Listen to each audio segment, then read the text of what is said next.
Hello and नमस्ते, मैं Priyanka Singh and welcome to law Gurukul. Admit cards are out for UGC NET law re exam August 2024। ये exam आप लोगों का 30 अगस्त को होने वाला है in the second shift, that is from 3 PM to 6 PM।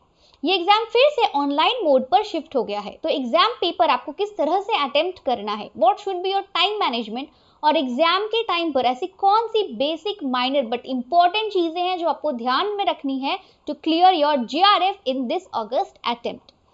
First and the foremost thing is to reach on time. जो time आपके एडमिट कार्ड पर लिखा है आप उसी डेजिग्नेटेड टाइम पर ही एग्जाम सेंटर पर पहुंचे, क्योंकि ये ऑनलाइन मोड पर एग्जाम है। तो आपको बायोमेट्रिक्स वगैरह ये सब चीजें जो है, वेरिफिकेशन, अटेंडेंस, ये सब चीजें पहले ही होती है। तो इन सब में कई बार काफी समय लग जाता है। और जैसे कि आपको पता है और NTA का रिकॉर्ड जैसा चल रहा है कि जिस तरह से ये इररेस्पॉन्सिबल बिहेव कर रहे हैं, तो कई बार इनका बायोमेट्रिक सिस्टम फेल हो जाता है, जिसकी वजह से जो है अटेंडेंस में लेट हो जाती है, स्टूडेंट को काफ़ी प्रॉब्लम होती है। तो इन सब चीज़ों से बचने के लिए थोड़ा टाइम आप सेफ अपने हैंड में रख सकते हैं और टाइम पर ही पहुंचे, सो दैट आपके पास एम्पल ऑफ टाइम रहे अपने अटेंडेंस, बायोमेट्रिक्स, इन सब चीज़ों के लिए। जो भी नेसेसरी डॉक्यूमेंट्स है वो आपको 100% कैरी करना है। One is your ID card, आपका एडमिट कार्ड, आपकी फोटो। पेन ऑप्शनल है लेकिन फिर भी आप रख लेना, NTA का कोई भरोसा नहीं है। जनरली पेन तो NTA के सेंटर पर ही दिया जाता है, but in any case you never know NTA कितनी रिस्पॉन्सिबल है, तो पेन और पेपर तो उनके तरफ से ही मिलता है, बट फिर भी for being on a safe side आप पेन जरूर कैरी कर ले। पानी की बोतल, एक ट्रांसपेरेंट पानी की बोतल आप अपने पास रख सकते हैं, क्योंकि बार बार पानी पीने के लिए उठना जाना और आपको 3 घंटे बैठना है, तो और अपने आप को हाइड्रेटेड रखना भी जरूरी है। So do carry your personal water bottle, but it should be transparent. अगर उसमें कुछ भी लिखा है या कलरफुल बॉटल है तो वो लोग अलाउ नहीं करेंगे। और NTA इन सब चीज़ों में काफ़ी स्ट्रिक्ट है, जो कि कोई मैटर नहीं करता है, क्योंकि इतना स्ट्रिक्टनेस के बाद भी पेपर लीक और टेक्निकल इश्यूज काफ़ी चीज़ें हो रही है। बट फिर भी फॉर शो ऑफ NTA ये सब चीज़ें करता है कि प्रॉपर आपको कुछ भी चीज़ अलाउड नहीं है। अब रिस्ट वॉच अलाउड नहीं है, अगर आप गर्ल हैं, लेडीज़ हैं, तो वो क्लचर भी अलाउड नहीं करते हैं, ये सिर्फ रबर बैंड अलाउ कर रहे हैं, हेयर क्लिप्स अलाउड नहीं है। तो ये सब चीज़ें हैं, तो इन सब से बचने के लिए आप बहुत ही सिंपल आउटफिट जाएं पहन करके, और रिस्ट वॉच वगैरह कुछ भी ना पहने, और रबर बैंड का ही यूज़ करें, क्लचर वगैरह यूज़ ना करें, और एक ट्रांसपेरेंट वाटर बॉटल अपने साथ में ज़रूर रखें। और ये सभी जो नेसेसरी डॉक्यूमेंट्स है, आपका ID प्रूफ, आपका एडमिट कार्ड, 2 फोटो और एक पेन, इन चीज़ों को लेकर ही आपको चेकलिस्ट बनानी है। घर से निकलने से पहले इन चीज़ों को एक बार ज़रूर चेक कर लेना है कि ये आपके बैग में है या नहीं है। एग्जाम सेंटर में पहुंचने के बाद बायोमेट्रिक्स, अटेंडेंस प्रॉपर ध्यान से देना है, अपने सब्जेक्ट को सही से बताना है हर जगह पर। और जब आप एग्जामिनेशन सेंटर पे बैठ रहे हैं अपने सिस्टम के सामने, तो उसमें जो भी आपके डिटेल्स उनको बहुत ही केयरफुली फिलअप करना है, और वहां पर भी अपने सब्जेक्ट को फॉर श्योर चेक कर लेना है, क्योंकि कई बार गड़बड़ी हो सकती है, क्योंकि इतने सारे स्टूडेंट्स हैं और इनका सिस्टम भी काफ़ी लूज सा चलता है। सो अपने साइड से आपको अपनी सेफ्टी, सिक्योरिटी समझ कर ही चलनी है। और जब भी आप अपना डिटेल भर रहे हैं एग्जामिनेशन सेंटर पे अपने सिस्टम पर, तो अपना नाम, father's name, date of birth, आपका रोल नंबर, एप्लीकेशन नंबर जो भी है वो, और आपकी सब्जेक्ट क्या है, इन सब चीज़ों को बहुत ही केयरफुली चेक करना है एग्जाम स्टार्ट होने से पहले। ठीक है। नाउ एग्जाम हमें पता है 3 आवर्स का है, दैट इज 180 मिनट्स है। एग्जाम में 180 मिनट्स है और आपको टोटल 150 क्वेश्चंस अटेम्प्ट करने हैं, जिसमें से फर्स्ट के जो 50 क्वेश्चंस होते हैं वो पेपर 1 के होते हैं, और उसके बाद 51 क्वेश्चन से आपका पेपर 2 लॉ जो है वो स्टार्ट हो जाता है। ये हो गया आपका एग्जाम पेपर का फॉर्मेट। आपको सभी जो क्वेश्चंस है वो एक बार में ही दे दिए जाते हैं, ऐसा नहीं कि पहले पेपर 1 या पहले पेपर 2 दिया जाएगा। टोटल 150 क्वेश्चंस आपको एट ए टाइम दे दिए जाएंगे। स्क्रीन पे साइड के कॉलम पे सारे ही क्वेश्चन है, आपको जो भी क्वेश्चन को अटेम्प्ट करना है 1 2 3 4 5, आप उस क्वेश्चन नंबर पे क्लिक करोगे, आपको वही उस नंबर का जो क्वेश्चन है वो आपके स्क्रीन पर आपको विजिबल हो जाएगा। ऊपर पे एक टाइमर भी शो हो रहा होता है, जिसमें ये 180 मिनट से ये बैक काउंटिंग जो है इसमें शुरू हो जाती है। तो इसमें ये एक दो बेनिफिट्स है ऑनलाइन एग्जाम पे, कि आपको बार बार घड़ी देखने की जरूरत नहीं होती है, स्क्रीन पर ही टाइमर जो है वो विजिबल होता है, तो आप उसके अकॉर्डिंग अपने टाइम मैनेजमेंट जो है वो इजीली अच्छे से कर सकते हैं। 3 घंटे का समय है, अगर मैं डिवाइड करूं एक रेशियो में, तो आपको पेपर 2 के लिए मिलते हैं 2 घंटे और पेपर 1 के लिए मिलते हैं 1 घंटे। ये एक बेसिक ओवरव्यू है, यानी कि आप ऐसे समझ सकते हो कि मैक्सिमम टाइम जो आपको देना है वो एक पेपर में, यानी कि जो हमारा पेपर 2 लॉ है जिसमें आपके 100 क्वेश्चंस है, उसमें आपको 2 घंटे से ज़्यादा का समय नहीं देना है, क्योंकि पेपर 1 भी अटेम्प्ट करना है, उसमें भी आपको पासिंग मार्क्स 40 मार्क्स चाहिए, यानी कि 20 क्वेश्चंस आपके उसमें भी करेक्ट होने चाहिए। तो पेपर 1 को भी इग्नोर नहीं कर सकते हैं, इसलिए पेपर 1 पे आपको मैक्सिमम 1 आवर का टाइम जो है वो देना पड़ेगा। जैसे कि हम अभी जानते हैं कि पेपर 1 में मैथ्स है, डीआई है, कॉम्प्रिहेंशन, रीजनिंग, ये सब थोड़ा सा टाइम कंज्यूमिंग होता है, इसलिए हम पेपर 1 पे भी इक्वली फोकस करेंगे और उसको भी इक्वल टाइम देंगे। तो ये एक ओवरव्यू है, मैक्सिमम टाइम जो है वो आपको देना है, बाकी आप 10-15 मिनट दोनों ही पेपर में अपने और पेपर के नीड के अकॉर्डिंग टाइम को आगे पीछे कर सकते हैं, बट मैक्सिमम ध्यान देना है कि जब आप कोई भी एक पेपर अटेम्प्ट कर रहे हैं, आइदर आप पेपर 1 पहले अटेम्प्ट कर रहे हैं तो आपको ध्यान देना है कि 1 घंटे से ज्यादा का समय आप उस पर ना दें, और 1 घंटे के अंदर आपका जो पेपर 1 है, यानी कि जो फर्स्ट के 50 क्वेश्चन है वो आप फर्स्ट के 1 आवर में 60 मिनट में कंप्लीट कर ले, और जो बाद का 120 मिनट बचता है वो आप अपने पेपर 2 के लिए डेजिग्नेटेड रखें। ठीक है। स्पेशल टिप्स की मैं बात करूं तो आप पहले ही डिसाइड करके जाएं कि आपको पहले कौन सा पेपर अटेम्प्ट करना है। मैंने आपको बता दिया कि सभी क्वेश्चंस आपको एट ए टाइम दे दिए जाएंगे, 150 क्वेश्चन है। फर्स्ट पेपर 1 होता है 1 से 50 वाला, तो आप पहले ही अपने आप मेंटली प्रिपेयर होके जाएं कि आपको पहले कौन सा पेपर अटेम्प्ट करना है। सी पेपर्स आपको दोनों ही अटेम्प्ट करने पड़ेंगे, तो पहले अटेम्प्ट करने का ये मतलब है कि आप थोड़ा सा फ्रेश माइंड पे रहते हो, और जो आपकी नॉलेज है फर्स्ट अटेम्प्ट पे जब आप स्टार्टिंग बिगिन कर रहे हो तो उसमें आपका कॉन्फिडेंस बढ़ता है, तो वो आप अपने अकॉर्डिंग देख लो, जिस पेपर में आपका ज्यादा कॉन्फिडेंस है, जिस पेपर की तैयारी आपकी थोड़ी सी अच्छी है, बेटर है कंपेरेटिवली, तो आप उस हिसाब से अपने जो अटेम्प्ट है वो स्टार्ट कर सकते हैं। तो जनरली लोग अपने सब्जेक्ट पेपर पे, लॉ पेपर पर ही स्टूडेंट्स ज्यादा फोकस करते हैं रादर देन पेपर 1, इसलिए आई वुड सजेस्ट कि आप पहले पेपर 2 जो है, पेपर 2 लॉ जो है, आप उसको ही प्रेफरेंस दें। Second reason is why you should attempt paper 2 first, क्योंकि पेपर 1 जो है वो मैथमेटिकल बेस्ड होता है, इसमें डीआई है, रीजनिंग है, मैथ्स के बहुत सारे क्वेश्चन होते हैं जो कि टाइम कंज्यूमिंग होते हैं।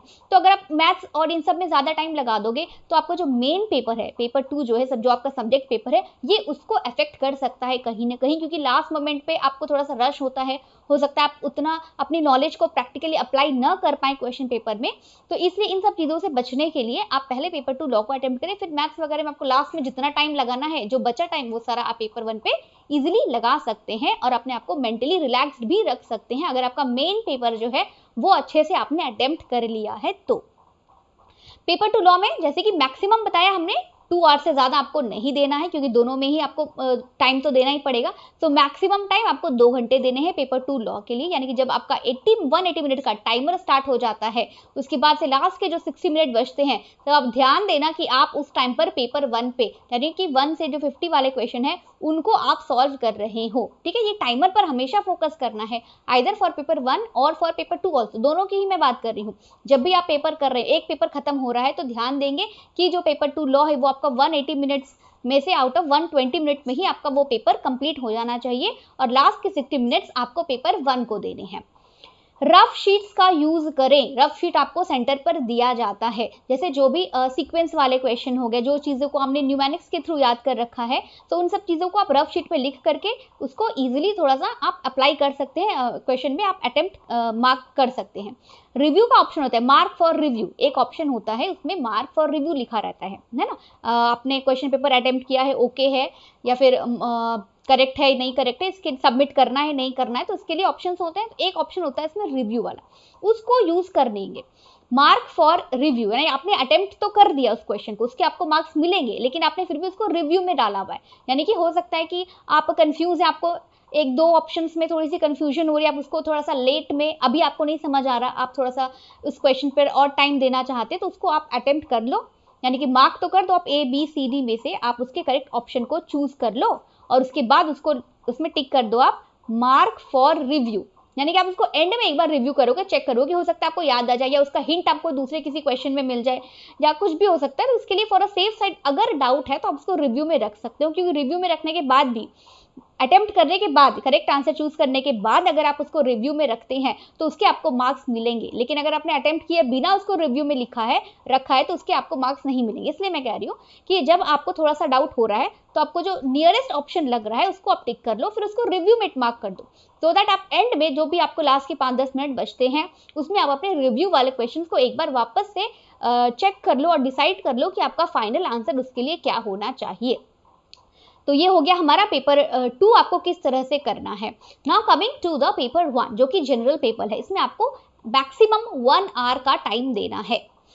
लास्ट के 10 मिनट आपको बचा लेने हैं फॉर योर रिव्यू। देखिए पेपर 1 में जो आप 60 मिनट्स दे रहे हो, पेपर 1 जो है वो थोड़ा सा लेंदी होता है, और जैसे कि अभी हम देख रहे हैं कि एनटीए जो है प्रैक्टिकल और मैथ्स वाले क्वेश्चंस जो हैं वो ज़्यादा पूछ रहा है।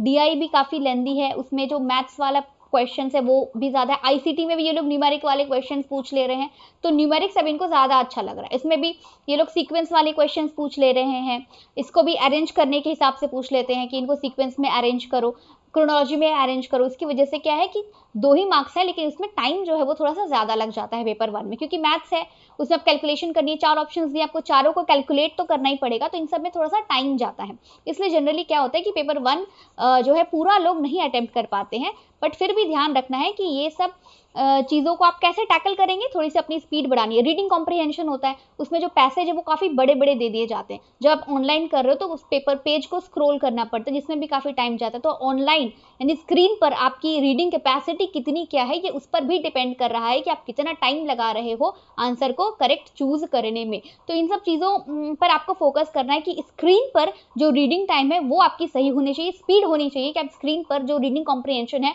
उसको अच्छे से पढ़ सको।